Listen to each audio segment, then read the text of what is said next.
Hi guys, nangyari din po ba sa Facebook account nyo to yung hindi kayo comment?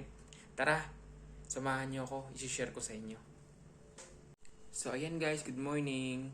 May isi-share nga pala ako sa inyo ngayong umaga nga pala kasi nga dahil sa Facebook account ko may nag-pop up sa akin na will appear when online kaya hindi ako makakomment.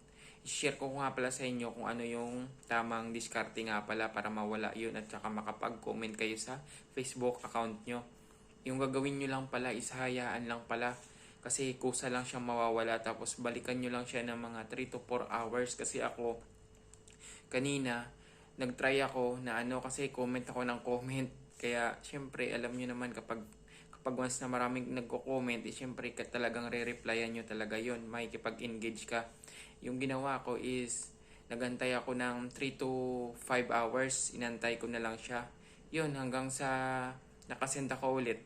O di ba nawala yung niya, yung will appear when online. Yun lang pala yung tamang diskarte kaya gawin niyo yun guys. Okay, thank you.